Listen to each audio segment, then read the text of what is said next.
guys, nagbabalik na naman kami ng aking anak. Ngayon nga araw ay pupunta kami sa mami niya para sunduin siya. Pero bago lahat, dadaanan namin ang kanyang lola at doon muna kami habang hindi pa lumalabas ang kanyang mami. Okay, tara guys, let's go!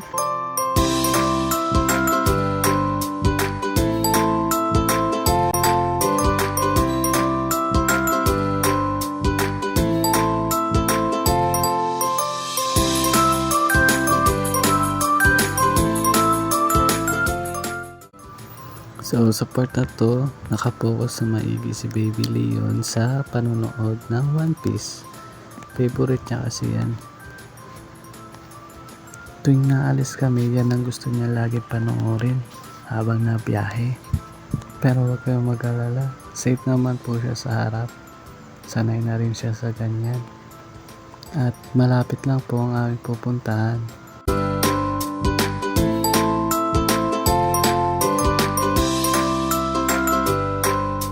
Bigla ako napagod kaya sabi ko sa anak ko, palit muna kami siya mag-drive. Bigla ko naalala, marunong ba mag-drive yung anak ko? Hindi pala.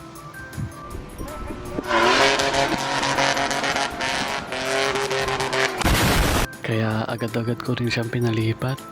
Baka kasi mahuli din kami.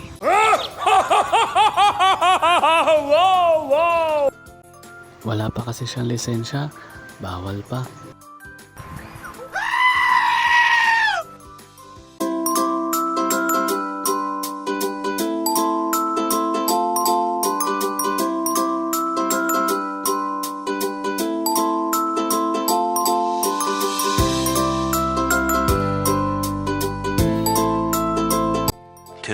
Thousand years later. Sa wakas nakarating na rin kami. Nag-aayos na kami ng gamit para pumunta sa lola niya. Tara!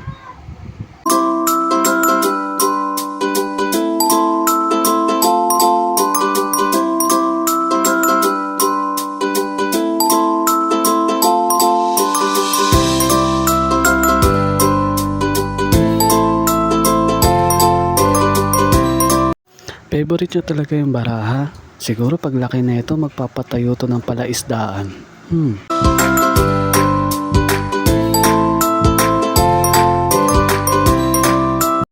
hour later. So, ayun na nga, sundo na namin yung mami niya. Ayun, may mukha ng bata. Tuwan-tuwa, makamami kasi yan eh.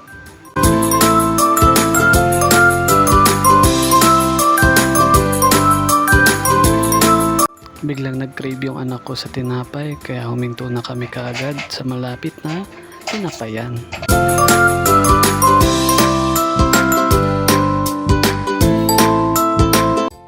Like piggy, like son.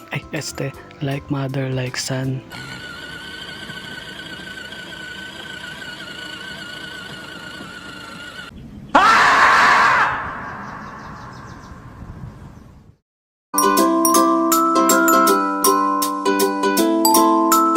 Bali nakauwi na pala kami. Pinauna ko na yung mag-ina ko sa munti naming bahay. Habang ako magpa-park muna. Wala kasi kaming parking kaya nakikipark lang ako sa kanto. Grabe yung anak ko. Pagka uwi, chismis agad. Nakikichismis dun sa kapitbahay naming aso na si Balto. Ayan nga pa pala yung aso na kapatid ko. Yung ate ko si Lisa. Ayan po yung aso nila, si Balto.